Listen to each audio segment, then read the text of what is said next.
Welcome to the Global War Watch Network. Hey, if you're into understanding the big forces that shape our world, go ahead and hit that subscribe button so you never miss an explainer. Now get this. The United States Navy just celebrated 250 years. That actually makes it older than the nation it protects.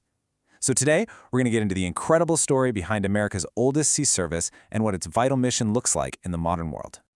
All right, so let's kick things off right at the beginning. And for the U.S. Navy, well, let's start with surprisingly turbulent. I mean, this isn't some straight, clean origin story. It was full of starts and stops that really defined what it would become.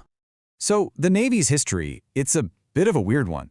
It all started back on October 13th, 1775. The Second Continental Congress commissioned what they called the Continental Navy. But here's the crazy part.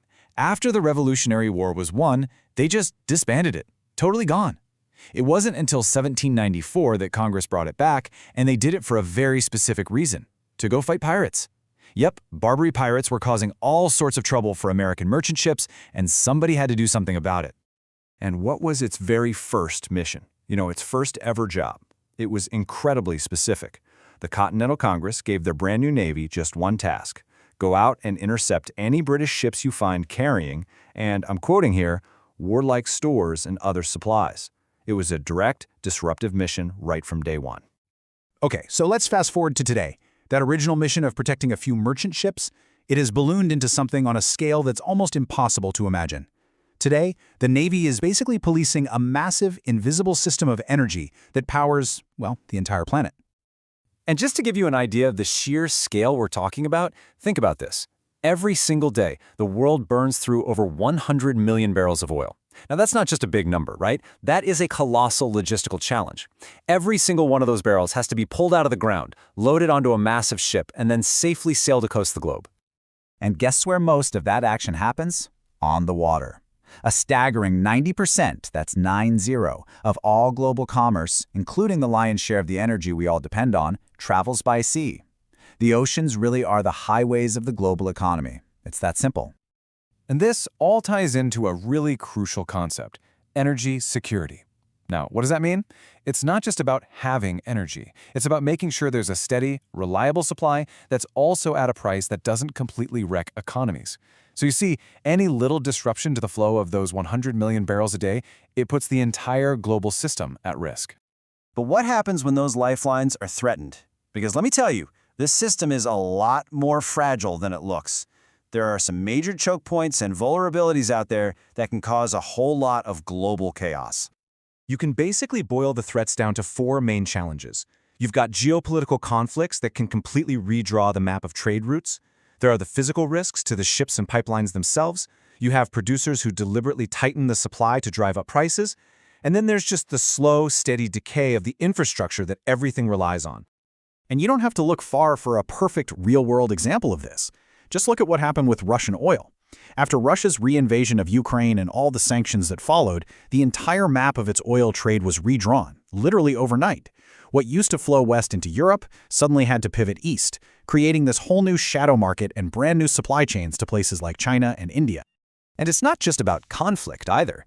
Deliberately tightening the supply is another powerful weapon in this game. When a group like OPEC Plus gets together and decides to cut production, even by just 1 million barrels a day, it instantly makes the market tighter. And what does that mean? It means higher prices for all of us, and it hits the most vulnerable economies the hardest. So this is exactly where the U.S. Navy's modern mission really comes into sharp focus. Securing those sea lanes isn't just some abstract military task. Nope, it's a fundamental economic necessity for the entire world. And what's amazing is that America's very first president understood this more than 2 centuries ago. George Washington himself argued that a powerful navy wasn't just a nice to have. It was absolutely essential for the nation to do anything meaningful on the world stage. Pretty forward thinking, right? And then, about a century later, you have President Theodore Roosevelt, who put that whole idea into dramatic, spectacular action. He sent the Great White Fleet, this massive armada of American battleships, on a trip around the entire globe. And the point wasn't to start a war, it was to send a message, to demonstrate American naval power and to enforce a core principle that still guides the Navy today: freedom of navigation for all countries in international waters. And today, well, today that mission is backed by some serious muscle. We're talking over 330,000 active duty personnel, nearly 300 deployable ships, 71 submarines, and about 2,500 operational aircraft. It's a massive global presence, all designed to protect those sea lands and American interests around the world. But here's the thing. The Navy's job is getting more challenging than ever. That relative calm that followed the Cold War, that's over. The world's oceans have become the main stage for a new era of intense competition. Yeah, the great power struggles of our time, they're happening at sea. The fight for military might, for economic dominance, for control of resources, it's all playing out across the world's oceans. It's sparked what a lot of people are calling a new global naval arms race, especially with nations like China rapidly building up their fleets to challenge the way things have been for decades. And all of this leaves us with a really critical question for the future, doesn't it? For 250 years, the U.S. Navy has played this central role. But as new powers rise and the competition heats up, who is going to guarantee the security of the global commons tomorrow? Thank you so much for joining us for this explainer. Hey, if you found it valuable, it would mean a lot if you took a second to like, share, and subscribe to the Global War Watch Network. Your support really does help us keep bringing you these analyses. And we really want to hear from you.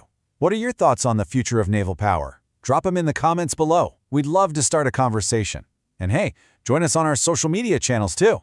All the links for that are right there in the description. We'll see you for the next one.